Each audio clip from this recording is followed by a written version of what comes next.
Episode number 1.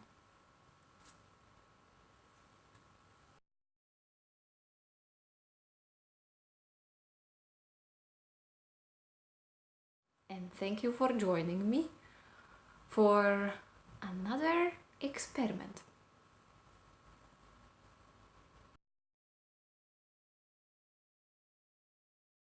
What of my experiences would be helpful to share so that I could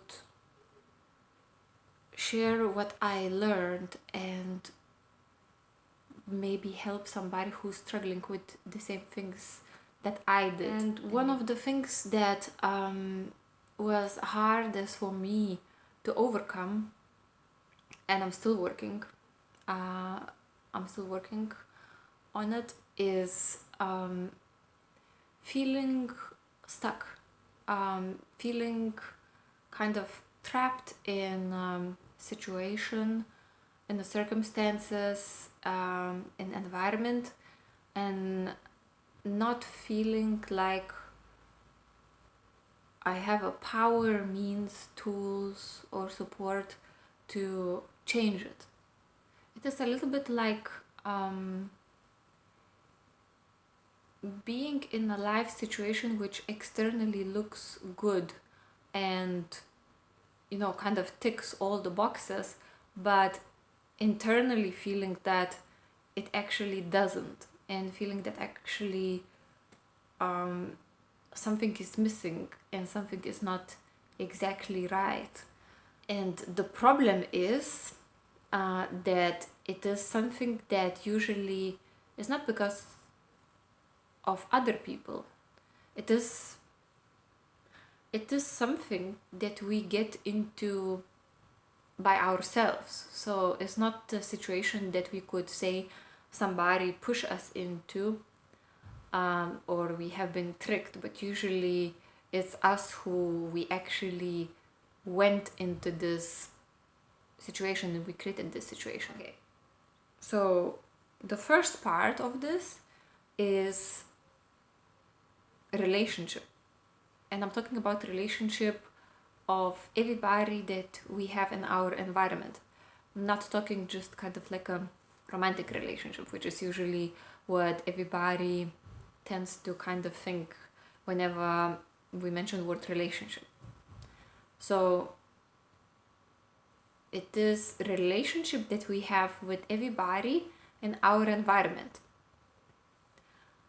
That's the first thing that I feel is important to address, because what happens to people like us, the profile of the people like us, which is this video series is designed for, is we appear to have a good life, we appear not to have any major problems, our character is plus minus quite agreeable, most people seem to like us, we don't really create much conflict and much problems, and basically we look okay and our life looks okay to other people. But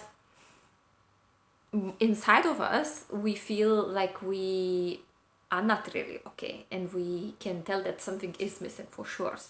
First thing that I found is important to address once we realize that we are in this situation is relationship with people around us.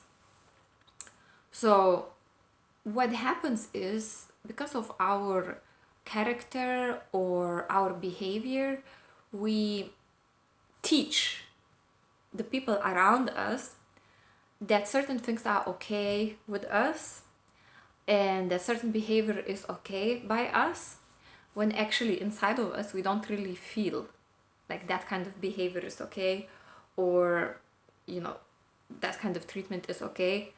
And we tend to say yes when we don't really mean yes, and we tend to agree and not to say anything when we actually inside of us we don't really agree with whatever is, let's say, offered to us.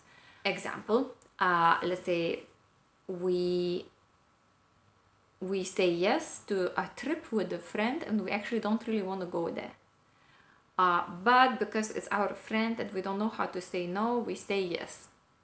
And then we go in a trip, and then it's actually very difficult because we kind of need to continuously control and modify our behavior to be in a apparently good mood or look okay, when actually internally we never even want to go there in the first place. And because we kind of have this image of agreeable people, people tend to expect from us to say yes to most of the things.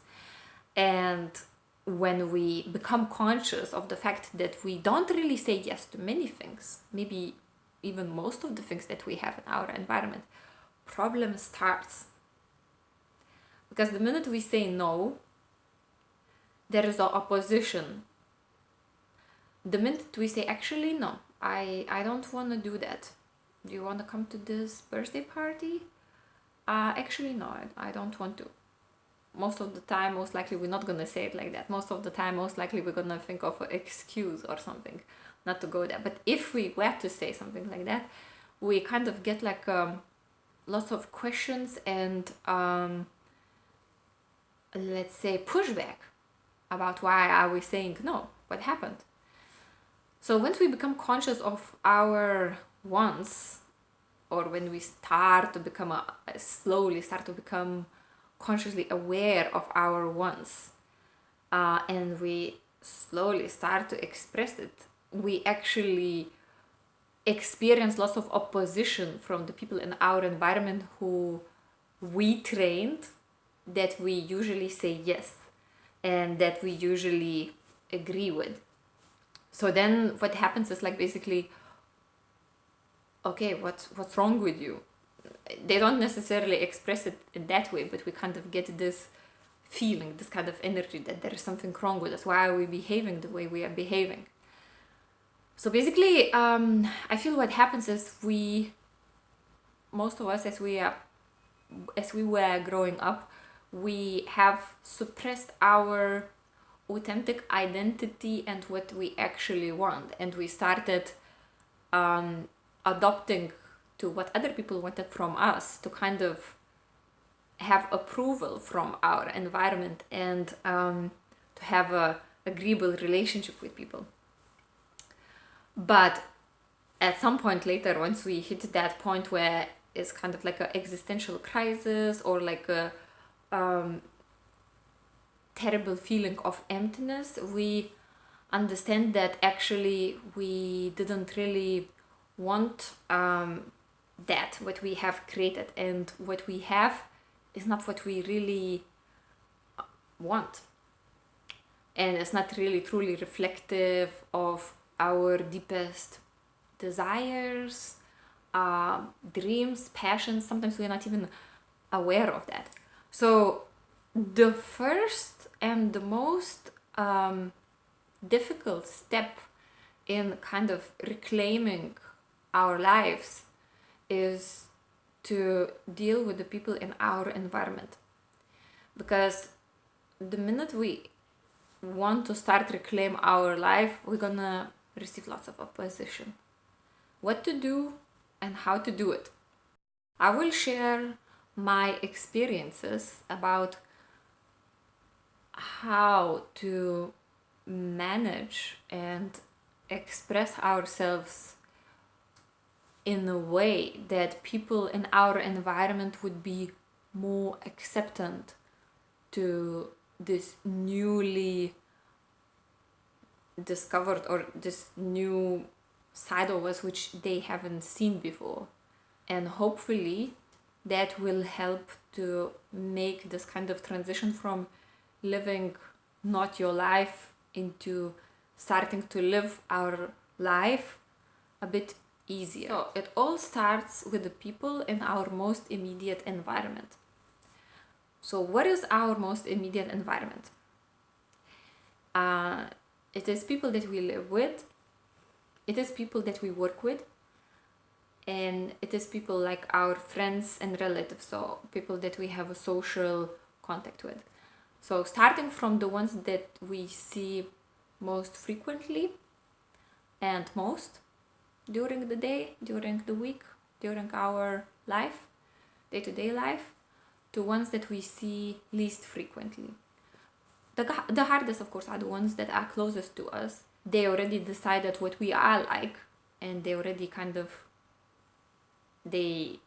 think they know our behavior and our wants and what we are like. And that's why they are most surprised when we start expressing things which they have not expect us to feel. So in this series, I will be talking about that.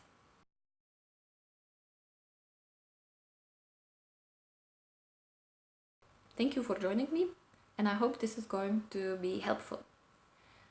And I will start with this. The hardest people to tackle are the people in our most immediate environment. But they can also be the easiest to tackle, depending on if they are caring about us genuinely or they just want what they get from us. And it is a difficult bit because it will reveal what is the real reason for those people staying in our environment and having relationship with us. Stay with me and we'll discover that.